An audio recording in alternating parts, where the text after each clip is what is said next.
Bom dia, galera. Boa tarde, boa noite. Então vamos dar continuidade ao nosso conteúdo do sétimo ano. Então, na aula de hoje é uma proposta de atividades. Vocês vão fazer a melhor coisa que tem que se fazer numa aula de língua portuguesa, que é o quê? Produção de texto, claro, obviamente. A gente estuda tudo, ortografia, acentuação, pontuação, para quê? Para poder aplicar isso na escrita e conhecendo os gêneros, isso fica bem melhor. Na aula sequencial aqui, a gente tem que trabalhar no gênero carta, não é isso? Carta. E para a aula de hoje tem uma proposta de produção de texto que é uma carta reclamação. Deixe-me abrir aqui o material para vocês, é o PDF que vocês têm aí com vocês, o caderno de atividades. No caderno de atividade vocês têm isso aqui. Aqui ó, vocês vão lá no caderno de atividade, vai baixando, página 4, né? Essa daqui, essa atividade anterior, vocês já fizeram, me enviaram. Quem não fez tem que fazer. Dá uma olhada no vídeo 4, que é o vídeo anterior, que está explicando como é que é para fazer essa atividade. Quem não fez ainda, faça. Então, para localizar, ó, página 4. Então, na aula de hoje a gente começa aqui na página 5, então, onde tem isso daqui, ó, localiza esse texto aí, ó, leia. Aí aqui tem uma informação para você ler que vai te orientar na elaboração da atividade. Vamos ler isso aqui, diz o seguinte: permeados em meios às distintas situações comunicativas que compartilhamos cotidianamente, se encontram aqueles gêneros que permitem expressarmos nosso posicionamento de forma ainda mais democrática acerca dos problemas sociais. Entre eles, o abaixo assinado, a carta aberta, carta do leitor, por que não dizer as cartas de reclamação, de solicitação. Todas essas modalidades marcadas pelo teor argumentativo. Bom, aqui está dando-se uma introdução dizendo que no nosso dia a dia, na situação do dia a dia, em casa, para quem trabalha, os pais de vocês, no caso, no trabalho, na igreja, no comércio, no dia a dia, aqui nas aulas, nós somos marcados o tempo todo, nosso cotidiano, a nossa vida, o nosso dia a dia é marcado por isso daqui, ó, distintas situações comunicativas. O que significa isso? Distintas, para quem não conhece o significado dessa palavra, significa diferentes. Então, distintas é a mesma coisa que diferentes. Vamos anotar isso aí. Pode pegar o material de vocês e rabiscar, galera. Diferentes. Eu não consigo entender como é que alguém estuda com o livro e esse livro fica todo marcado. Só não pode marcar que livro você tem que devolver para a escola. É ruim essa situação. Mas esse caderno aí de vocês, vocês podem rabiscar. Ó. Diferentes. Então, distintas é a mesma coisa que diferentes. Então, diferentes o que? Situações comunicativas. Situações comunicativas situações em que você tem que comunicar com alguém. Comunicação, fala, troca de informações. Então, são as situações de comunicação. Se você encontra alguém na rua e bate um papo ali, é uma situação de comunicação. Se você lê uma orientação para fazer uma tarefa, é uma situação de comunicação. Esse vídeo que você vai estar assistindo agora é uma situação de comunicação. Então, nessas situações de comunicações, o que acontece, galera? A gente compartilha cotidianamente, significa diariamente, todo dia. A gente compartilha e se encontra, a gente compartilha gêneros textuais. Gêneros, quando fala aqui de gênero, não tem nada a ver com a sexualidade da pessoa, né? Não é isso.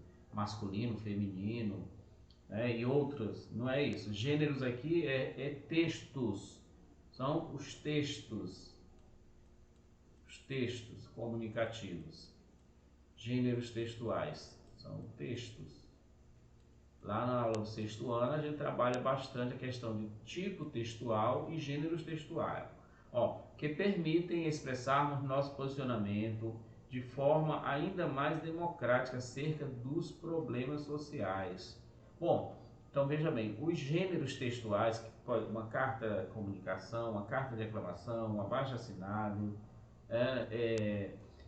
um requerimento, um ofício, tudo isso são gêneros textuais que a gente utiliza no dia a dia, né, para solicitar, para reclamar. e expressar o nosso posicionamento. Então, o abaixo-assinado é um tipo de documento muito utilizado, é um gênero textual, não, é um gênero textual. Abaixo-assinado é um gênero. É um gênero textual muito utilizado em bairros, comunidades, né? Associações de moradores, moradores da rua tal, que fazem um abaixo-assinado solicitando determinada melhoria na sua rua, no seu bairro. Então é um documento muito funcional, um texto muito funcional. Uma carta aberta, quando você escreve, é um gênero textual, onde a pessoa escreve uma carta para a sociedade, fazendo uma reclamação, uma denúncia, ou um elogio a determinada situação. Uma carta do leitor também é um gênero textual, que é um subgênero dentro do gênero carta, que você escreve para um jornal ou uma revista, comentando uma matéria daquele veículo ali que você leu, que você assistiu, né?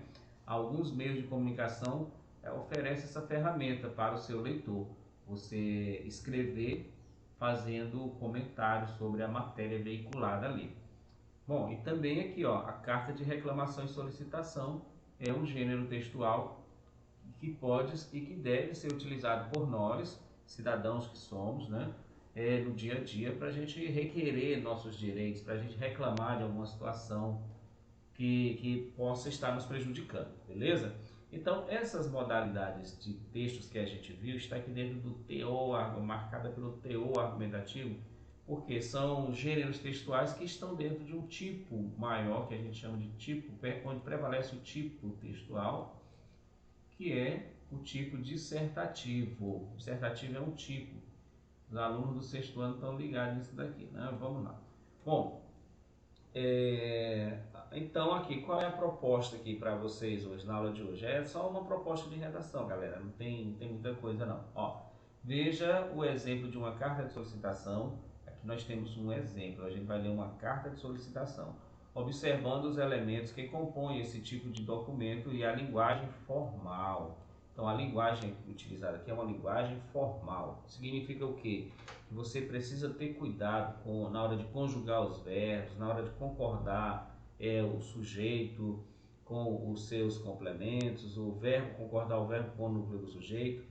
Quando tiver um substantivo sendo qualificado por um adjetivo, fazer a concordância. O que é isso? Por exemplo, se você diz as cadeiras são, o adjetivo que vem aí tem que estar no plural, porque é cadeiras, as cadeiras são bonitas, né? Os quadros são ruins, fazer a concordância no plural, porque às vezes o aluno, o autor do texto, ele comete alguns deslizes na hora de concordar. As cadeiras são ruins, por exemplo, ele ficou fora da concordância verbal, aí não é uma linguagem formal. Também a linguagem formal é aquela linguagem que evita gírias, evita palavras que não são apropriadas, né? Xingamentos, não pode ter isso aqui numa linguagem formal, beleza? Vamos lá. Bom, então aqui nós temos esse exemplo aqui que a gente vai ler, ó. É um exemplo de uma carta supostamente escrita por um aluno, como se fosse um aluno escrevendo. E nessa carta aqui, que é bacana, que está aqui dizendo aquilo que faz parte da carta, aquilo que compõe. Vocês vão escrever um texto semelhante a esse, beleza? Um texto semelhante a esse, seguindo esse daqui como modelo. Aí você vai pedir ajuda, obviamente, para o seu pai, para sua mãe, para lhe ajudar, lhe dar uma orientação, que eu vou explicar quais são as partes. Como a gente já leu outras cartas lá em cima, na aula anterior, aí não vai ficar muito difícil aqui para você compreender. Então vamos lá, a primeira parte da carta aqui tá trocada aqui, galera. Eu acredito que isso aqui foi um errinho de digitação. A pessoa trocou aqui, ó, o 2 onde está vocativo e o 3 onde está destinatário. A gente vai trocar isso daqui. Na verdade, o destinatário aqui é isso aqui, a diretora. É para quem está mandando. Para quem está sendo mandado isso daqui? Está sendo mandado para a diretora da escola. Ó, esse A com crase significa para a. Eu posso escrever para a diretora, ou eu posso só botar esse Azinho e botar esse acento aqui, que ele é virado para lá, o que a gente chama de crase, né? O acraseado, que o povo fala, né? Esse acraseado significa para a. Então aqui é para a diretora. Então se eu estou enviando para a diretora é a minha destinatária, né? Então aqui é o destinatário. É para quem eu vou enviar a carta. Destinatário. Destinatário. Eu já tenho até aqui uma situação bem bacana que eu vou passar para vocês elaborar essa carta solicitação. Então, destinatária é a diretora e aqui é o vocativo. O que é o vocativo? Faltou uma vírgulazinha bem aqui, ó. O vocativo é o termo que eu uso para me referir à pessoa, prezada diretora. Se fosse o prefeito, senhor prefeito.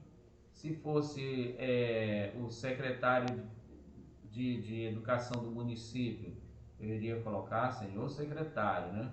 Se for de uma empresa para um cliente, senhor prezado cliente, senhor cliente, né? Se for minha para vocês, eu posso colocar caro aluno, cara aluna, né? Beleza. Bom, então aqui, nesse caso aqui, não é o meu destinatário, aqui é o vocativo. Vocativo, certo? Vocativo. Estava trocado aí, só um errinho aqui na hora de formatar o texto, tenho certeza disso, não prejudica em nada aqui o material. Então trocou isso daí, aqui a gente tem as partes que compõem uma carta reclamação. Ó, a primeira dela aqui é o local e a data, que você vai botar o nome da cidade. No caso aqui não tem local, você vai botar Marabá. Você escreve lá com inicial maiúscula, né, que é nome de cidade. Não pode ter inicial minúscula. Ó, Marabá, vírgula, tem a vírgula lá, né? Vírgula, 26 de agosto de 2020. Aí você vai colocar, obviamente, a data de hoje, né? Ou a data de hoje não, a data que você está escrevendo aí a carta. Marabá, se fosse a data de hoje, seria 28 de abril de 2021. Aí o destinatário aqui, a diretora. Vocativo, prezada diretora. Pode usar inclusive esses vocativos aqui, ó, o destinatário vocativo igual tá aqui. Vamos ler então o corpo do texto. Essa parte aqui é onde você vai escrever a carta em si, é o corpo do texto. O nosso quarto elemento da carta de reclamação é o corpo do texto, é onde você escreve de fato o que você quer solicitar. O corpo do texto, local onde se faz a solicitação, apresentando argumentos para justificar e convencer o destinatário. Então aqui você tem que justificar e convencer o seu destinatário sobre o seu pedido, beleza? E o último aqui, por último, ó, tem a expressão de despedida, que é essa despedida aqui, ó, atenciosamente ou respeitosamente. E assinatura, você vai botar uma linhazinha aqui, ó, pode botar uma linha, pode ser centralizado, você coloca o seu nome embaixo aqui e em cima você assina, beleza? Então vamos ler aqui essa carta para a gente compreender. Diz o seguinte: Marabá, 26 de agosto de 2020, a diretoria, né? A diretoria. Prezada diretora, sou Rafael Santos, aluno da turma número 4 do 7º ano e venho respeitosamente à presença de Vossa Senhoria solicitar providências no sentido de que sejam realizadas com urgência obras de recuperação no teto e nas paredes de toda a escola, tendo em vista que a estrutura encontra-se desgastada e em péssimas condições, repleto de buracos, rachaduras que acabam ocasionando acidentes com os alunos e profissionais que trabalham na escola, trazendo assim risco à integridade física de quem por lá necessita transitar. Devido ao exposto, creio que seja responsabilidade da diretoria criar medidas para a recuperação e reestruturação da escola o mais rápido possível, para que não prejudique a educação e saúde de todos os que frequentam a mesma. Certo do mais rápido atendimento da solicitação, permaneço no aguardo de um posicionamento oficial. Atenciosamente, fulano de tal, né, e assinatura. Beleza, galera. Então isso aqui é uma carta, vocês observem aqui, ó, que ele começa se apresentando. É assim que vocês vão começar a carta de vocês. Vocês vão fazer uma carta igual a essa. Vocês vão começar copiando aqui, ó. Sou fulano de tal, aluno do 7º ano A, venho respeitosamente solicitar a vossa senhoria, aí você vai dizer qual é a solicitação que você vai fazer. Aí no segundo parágrafo, então aqui ó, você se apresenta e diz o que você quer. Aqui você vai justificar, no segundo parágrafo é a justificativa. Ele está justificando o pedido que ele fez aqui, ó, tendo em vista a estrutura da escola, está desgastada e tal, né? Então aqui no primeiro parágrafo ele faz a sua apresentação, diz quem é e o que quer. Em poucas palavras, o que é e o que quer. Aí depois, no segundo parágrafo, justifica por que está solicitando aquilo. E se não couber aqui a solicitar a justificativa aqui, você pode construir um terceiro parágrafo. Mas isso tudo pode estar num só parágrafo. A justificativa pode ser formada só num parágrafo. Beleza? Aí, por último, você faz esse fechamento, ó, certo? Do mais rápido atendimento. Você pode até copiar esse daqui, porque o texto oficial ele já tem uma estrutura fixa. Então, muitas partes de uma carta para outra é só copiada mesmo. Às vezes, de um ofício para outro, você muda a solicitação, o nome da pessoa, o destinatário, e o restante do corpo é copiado. Isso é chamada redação técnica. Existe uma técnica. Então, algumas partes já são fixas, não muda de texto para outro. Então, você pode copiar essa parte aqui, ó. Certo do mais rápido atendimento da solicitação, permaneça no aguardo de um posicionamento oficial. Ponto. Aí atenciosamente, aí faça uma linha, põe o seu nome embaixo e assina. Beleza? Bom, aí aqui vocês têm aqui é o que está dizendo, olha, observando o exemplo acima, elabore uma carta de solicitação utilizando tais informações. Primeiro, local e data. Segundo, destinatário. Veja que aqui a pessoa corrigiu, né? O erro que estava aqui, ó. Segundo é o destinatário, não é o vocativo. Então aqui já foi corrigido. Mostra que lá foi uma distração mesmo. Segundo, a identificação do destinatário com o uso adequado dos pronomes de tratamento. O terceiro, o vocativo para chamar o interlocutor e marcar o início da mensagem. 4. Corpo do texto, local onde se faz a solicitação, apresentando argumentos para justificar e convencer o destinatário. E 5. Expressão de despedida. E 6. Assinatura. E 7. O nome do remetente. Bom, se vocês estivessem aí com o material impresso, vocês iriam fazer aqui, tirar uma foto e me mandar. Mas aí vocês vão fazer na folha do caderno de vocês mesmos, beleza? Vocês passam aí na folha do caderno, com toda essa estrutura aqui que tá mostrada aqui para vocês. Esse é o modelo que vocês vão seguir, galera. Não é para seguir outro modelo que não seja esse. É uma redação técnica. Então vocês têm que seguir o comando aqui. É para escrever, fazer aqui, ó. O exemplo começa aqui, ó, local e datas. Vão pegar isso aqui como modelo. Vão olhar como é que foi feita essa daqui, vão seguir o modelo para fazer uma carta reclamação, beleza? Agora eu vou passar a situação. O que vocês vão reclamar, galera? Vocês vão reclamar sobre o quê? Reclamem sobre a não chegada dos cadernos impressos até agora. Coloquem a dificuldade de vocês fazerem as atividades sem ter o material impresso. Destinem isso para a diretora da escola. O correto seria para o prefeito, mas vamos mexer com a diretora, que é o nosso chefe imediato. Então vocês vão escrever essa carta para a diretora da escola, reclamando porque até agora vocês não receberam o material impresso, o caderno de atividades impressos. E vão colocar a dificuldade que tem sido fazer as atividades tendo que estar copiando, beleza? Então façam essa reclamação por meio de uma carta reclamação, tá bom? Seguindo esse modelo aqui. Então é essa a nossa atividade para essa semana. Vocês vão me enviar isso conforme a gente combinar lá no grupo da sala de vocês, tá bom? Um abraço, espero que tenham entendido. Se não entendeu, volta o vídeo aí algumas vezes que você vai entender. Então é isso, galera. Aguardo vocês, aguardo o retorno de vocês com a atividade proposta, uma atividade muito interessante. Não fuja da situação proposta aqui, nem do modelo. Siga o modelo da carta que a gente leu e siga a proposta que eu coloquei. Uma reclamação sobre o fato de até agora vocês não terem recebido é o caderno de atividades impresso. Isso daí, galera, vai demorar ainda a chegar. Então comece a reclamar por meio de uma carta reclamação. Tá bom? Até a próxima, abraço.